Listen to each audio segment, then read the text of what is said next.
Sir 26ல தமிழ்நாட்டோட சிஎம்மா யார் வந்தா நல்லா இருக்கும்? 26ல் இனி நம்மளுக்கு தெரிஞ்ச வகையில் இதுக்கு பிறகு ஒரு நல்ல ஆட்சி வாரேன்னு சொன்னால் விஜய் தான். விஜய். அதாவது தளபதி விஜய். தளபதி விஜய். ஆமாம். ஏன் எதனால சார்?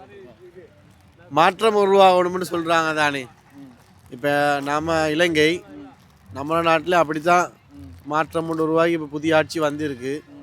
இப்போ அதே மாதிரி நாங்கள் இந்த நாட்டிலையும் அதே மாதிரி ஒரு மாற்றத்தை எதிர்பார்க்குறாங்க, குடும்பாட்சி இல்லாமல்.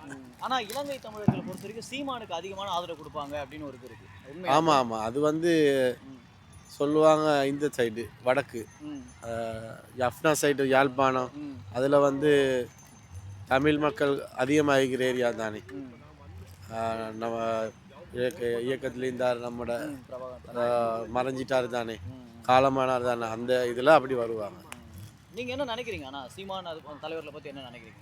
ஏன்னா ஒரு மாற்றம் வேணும் அப்படின்னு விஜய் வந்தால் நல்லா இருக்கும்ன்றீங்க. இப்போ ஆதரவு இவருக்கு தானே, இதுக்கு கூடுதலாக இருக்குது, மெஜாரிட்டியை சொல்கிறோம். நாம் பார்க்கும்போது டிவியில் மற்ற இடத்துல பார்க்கும்போது கொஞ்சம் இருக்கிறார், ஈக்குவலாக வாராரு இவங்களோட. அதனால தான் கொஞ்சம் எங்களுக்கு விளங்குது பார்க்கும்போது. அப்படியும் இல்லாட்டி எதிர்கட்சியாக சரி வந்துடுவார், விளங்குதா. ஒரு 3 அரசியல் தலைவர்கள் சொல்கிறேன், அவரை பற்றி நீங்கள் என்ன நினைக்கிறீங்க அப்படின்னு உங்கள் ஜெனியூன் கருத்து சொல்லுங்கள். ஸ்டாலின் அவரை பற்றி என்ன நினைக்கிறீங்க? முதல்வர் ஸ்டாலின் இப்போ இருக்கிறவர், இப்போ கரண்ட்டில் இருக்கிறது நல்லா தான் போகுது. இப்போ தமிழ்நாட்டு மக்கள் நான் கூட ஒரு இங்கே இருக்கிறதுனால ஒரு 10 நாளாக ஈக்கிறேன். அவங்க கூட சொன்ன கருத்து வந்து இருக்கிறவரும் நல்லா தான் போயிட்டு கண்டு ஈக்குது. இருந்தாலும் ஒரு மாற்றம் எதிர்பார்க்குறாங்க. மற்றபடி அவரை குறை சொல்கிறாங்களும் இல்லை, விலங்குதான் அவங்களுக்கு. 100ல் 50 ஓகேன்ற மாதிரி ஈக்கிறாங்க. மற்றபடிக்கு அவங்க பெருசாக குறையோன்னு சொல்கிறாங்க இல்லை. ரெண்டாவது வந்து சீமானை பற்றி என்ன நினைக்கிறீங்க? சீமான் சாரை பற்றி சொல்லணுமெண்டா அவர் கொஞ்சம் நல்லா கதைச்சி போச்சியாக பேசுவார். 2 பக்கமும் காய்ச்சி பேசுவார். அவர் எப்படியும் அந்த இன்னொரு கட்சியோட தான் போகணும் மாதிரி நம்மளுக்கு தெரிஞ்ச வகையில் தெரியும். தனியாக இருக்க முடியாதுன்னு நினைக்கிறீங்க? கூட்டணியோட தான் வரணும், யாராக இருந்தாலும். விஜயாக இருந்தாலும் அப்படி தான், பெரிய கட்சி இல்லை, தொடங்கினத்தோடே வராங்களே, அப்படி தான் எங்களுக்கு தெரியுது. மூன்றாவது வந்து விஜய் பற்றி என்ன நினைக்கிறீங்க? விஜய் சினிமா சைடு இல்லை, அரசியல் சைடு நம்மளுக்கு தெரியாது.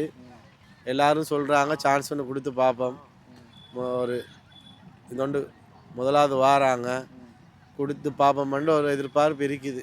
ஒரு 50% அவங்கள்ட்ட இருக்குது. 50-50க்கு இப்போ நீங்கள் எங்களுக்கு தெரிஞ்ச வகையில் எங்கள்கிட்ட நம்ம நாட்டில் கூட மிச்சம் கொஞ்சம் ட்ரெண்டிங்கில் போகுது இவங்க 2 பேரும் தான். உதயநிதி ஸ்டாலின், இப்போ இருக்கிற ஸ்டாலின் சாரு, மற்றபடி விஜய், இவங்க 2 பேருக்கும் தான் போட்டி என்று நமக்கு தெரிஞ்ச வகையில். இதுதான் உண்மை. தலைவர்கள் சொல்லியிருந்தாங்கல்ல, விஜய், ஸ்டாலின், சீமான், இவங்க 3 பேரில் ஒரு சிறந்த அரசியல்வாதினா நீங்கள் யாரை சொல்லுவீங்க? அரசியல்வாதியை பற்றி சொல்கிறதுக்கு நம்ம இங்கே பெருசாக தெரியாது, அரசியல் பெருசாக தெரியல, இங்கே தெரியாது. இந்த நாட்டில் வந்து எது யார் நல்லம் யார் ஏன்னா இவர் வரவே இல்லை, இதுதான் ஃபர்ஸ்ட் டைம். அவங்க ஏற்கனவே ஈக்கிறாங்க, 5-6 தடவை செஞ்சிட்டாங்க, அம்மாவும் இருந்தாங்க. அதனால் அவங்க 2 பேரும் தான் போனாங்க. இது புதுசு தெரியாது.